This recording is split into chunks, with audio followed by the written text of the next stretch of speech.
Alors, nous sommes dans la marche avec Je suis, le 11e message que nous développons depuis hier. Voilà, hier nous avons déjà annoncé, hein, c'est l'histoire de Gédéon que nous sommes en train de partager. Hier, nous avons vu la manière de voir des Gédéons, la manière dont Gédéon se regardait, il se voyait faible et se voyait plus jeune de la famille, pauvre de la famille, la plus pauvre de cette cité. Et donc, il se voyait inutile devant le Seigneur et même devant les hommes.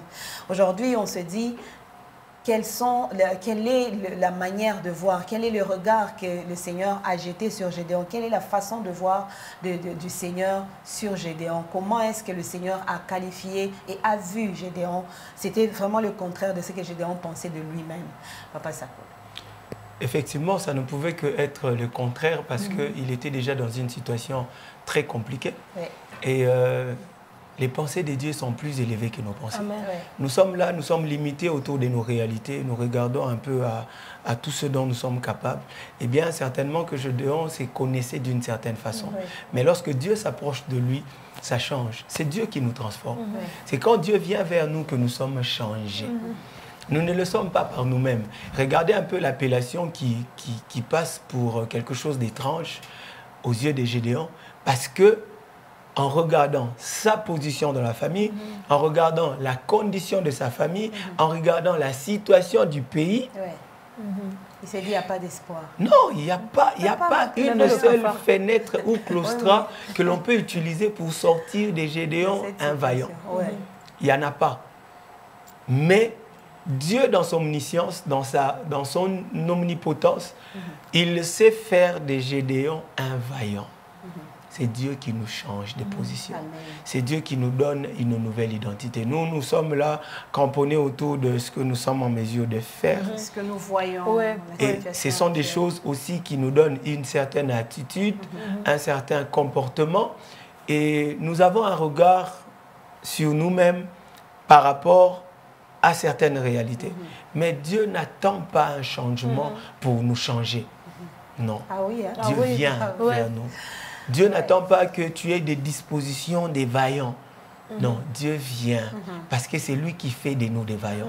Et c'est comme ça que, avant d'aller vers cette appellation, il dit « Je suis avec toi, vaillant héros ».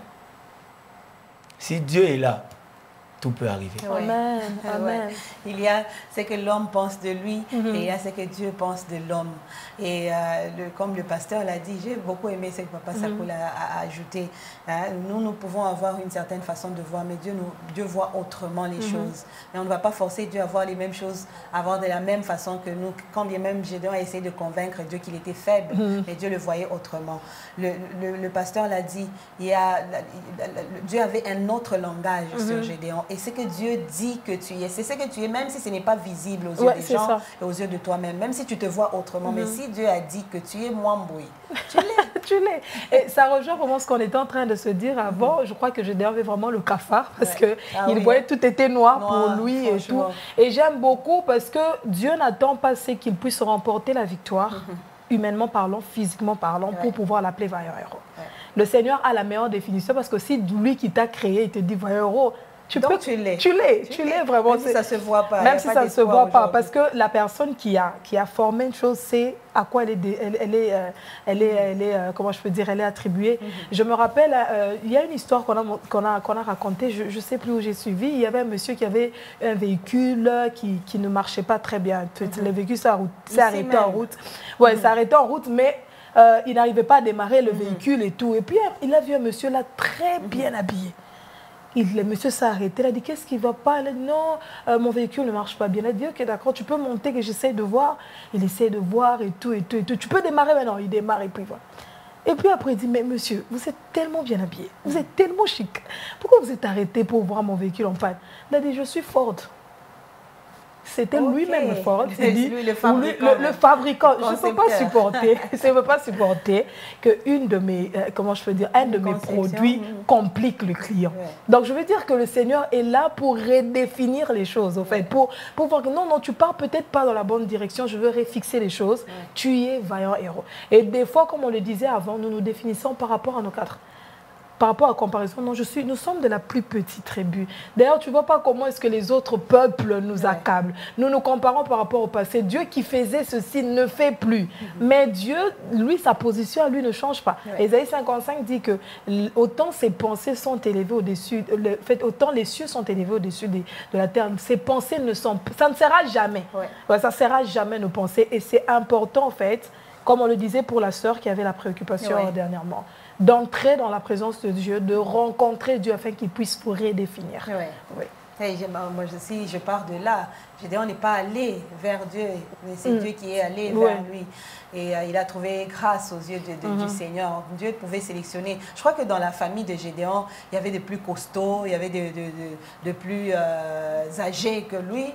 Je me demande pourquoi c'est tombé sur Gédéon. Donc le Seigneur avait déjà un plan, comme on l'a dit tout à l'heure. Il y a déjà un plan pour lui. Et vous avez dit d'ailleurs, vous avez ajouté que Dieu n'attend pas un changement pour changer les choses. Il vient carrément changer les choses. Et oui, effectivement. Donc je crois que quand Dieu vient, imaginez-vous que Dieu voudrait venir dans notre maison. Ok? Il choisit de passer par moi. Est-ce que toute ma maison ne bénéficiera pas de Dieu? Si. C'est ça, en fait. Le problème, c'est que certains se cramponnent autour de pourquoi Dieu a choisi seulement Gédéon. Pourquoi pas moi? Et pourtant, quand il passe par Gédéon, tu seras aussi touché par Dieu. C'est ce que les frères de Joseph ne comprenaient pas. En fait, ce que Dieu dit sur toi arrivera. Que ça soit par un langage verbal que tu saisisses, parce que Dieu parle d'une manière ou d'une autre. Nous voyons, il a commencé à parler avec Joseph dans les songes. Okay? Dieu commençait à parler à Joseph dans les songes. Et c'est que Dieu disait à Joseph dans les songes est finalement arrivé comme il avait dit. Donc, quand Dieu vient vers nous avec un plan, Dieu touche toujours tout le monde, c'est possible. Vous voyez, l'arche arrive dans la maison d'Obed-Édom, c'est toute la maison qui bénéficie de Dieu. Donc, si Dieu entre par un enfant dans une famille, Dieu peut toucher toute la famille par cet enfant. Nous avons vu Dieu faire des merveilles. C'est comme ça qu'il dit, crois au Seigneur Jésus et tu seras sauvé, toi et ta famille. Donc, si Jésus entre par une vie, par une seule personne dans une maison, il peut impacter toute la maison et toute la famille. Mais je pense aussi, ça coule, c'est que des fois, l'être humain aime les honneurs. Tout le monde, même ceux qui ne sont pas appelés au ministère, veulent être à la chair. On se dit que non, si ça passe par moi là devant, là, c'est que je sois la star. Les frères de Joseph voulaient être aussi des stars. Comment est-ce que nous, on peut être là dans les rêves? On s'incline, nos gerbes s'inclinent. Bon, ils étaient quand même des étoiles. C'est ça, c'est ça. Quand c'était des étoiles, eux aussi étaient étoiles. Ça dépend de comment en fait tu te vois. C'est ça en fait, ça dépend de comment tu te vois. Je suis aussi une étoile. Maintenant, comment est-ce que nous allons nous prosterner devant... Le problème, c'est comment est-ce que tu te vois. Alors, le regard de Dieu, comment on peut le comprendre? Comment est-ce qu'il fallait que Gédéon comprenne que là, parce qu'il m'appelle vaillant héros, je le suis? Sur place, là, il n'y avait rien. On l'a dit, on a même insisté. Rien ne pouvait prouver. Le pasteur l'expliquait d'ailleurs dans le temps, pour être appelé vaillant héros, il faut avoir été dans un combat, il faut avoir été guerrier et avoir gagné. Et là, on peut peut-être espérer être appelé vaillant héros. Mais Gédéon n'est jamais passé par un combat. Il est à lui seulement celui qui garde à manger pour sa famille et tout. Et bien caché, là où personne ne peut le voir et tout ça. Donc il n'avait même pas la force de sortir aux yeux des gens parce qu'il avait peur. Mais c'est cette personne-là qui pouvait comprendre le langage de Dieu. En fait, quand vous regardez le verset 13, c'est là que vous pouvez comprendre combien il était limité. Il dit, si Dieu est avec nous. Pourquoi tout ça? Si Dieu est avec nous, il a même commencé à condamner ça, cette maladie, cette oppression de l'ennemi, ce genre de traitement, comment peut-on justifier la présence de Dieu avec autant de situations? Et pourtant, Dieu agit dans Israël. Quand Dieu dit « je suis descendu à Israël pour le délivrer », ce n'est pas tout de suite que les souffrances se sont arrêtées. Non. Ce n'est pas tout de suite que les conditions deviennent meilleures. Non.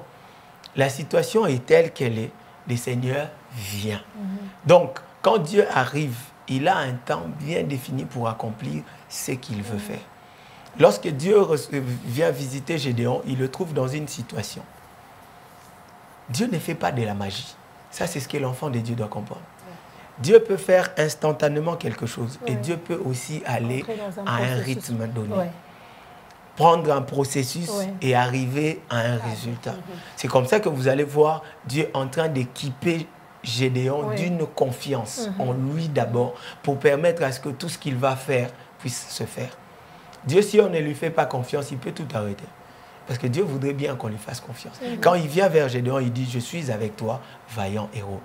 Quand je suis avec toi, les exploits deviennent possibles. Parce que pour Gédéon, le tableau est tel qu'il y a la domination des Madians et ce n'est pas possible de parler des dieux avec la domination des Madians. Et pourtant, Dieu vient pour un projet de libérer son peuple. Et il va le faire avec lui. Mais c'est ça, Gédéon n'avait pas encore d'expérience avec Dieu, contrairement à David qui allait vers Goliath, mais qui avait déjà une expérience avec le Seigneur. Là, Gédéon partait de zéro, mais c'est sur ce zéro-là qu'il devait espérer avoir la victoire sur tout un peuple d'ennemis. Donc, moi je voudrais savoir comment arriver à une telle confiance. Moi, je vais appeler ça la confiance aveugle. Donc, sur un Dieu qui vient, qui te présente un tableau tout blanc pendant que tu vis un tableau noir. Le terrain de l'action de Dieu, c'est la foi. Ça, c'est le terrain de l'action de Dieu. C'est comme ça que si quelqu'un ne croit pas, les miracles n'arrivent pas.